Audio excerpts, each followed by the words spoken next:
আজকে ক্রিস্টাল পুঁথি দিয়ে একটা মালা তৈরি করা আপনাদেরকে শেখাবো। প্রথমে লকেটটার একদিকে এরকম জাম্প রিং অ্যাটাচ করে নিতে হবে। অ্যাটাচ করে নেওয়ার পর ক্রিস্টাল পুঁথিটাকে ওর মধ্যে গেঁথে নিতে হবে।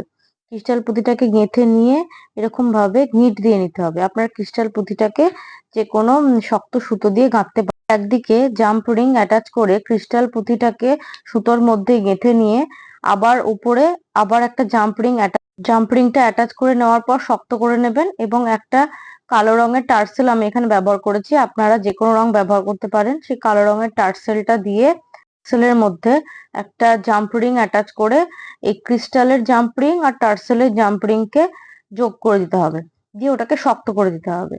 আর আরেক দিকেও সেম জিনিসই আপনাকে করতে হবে।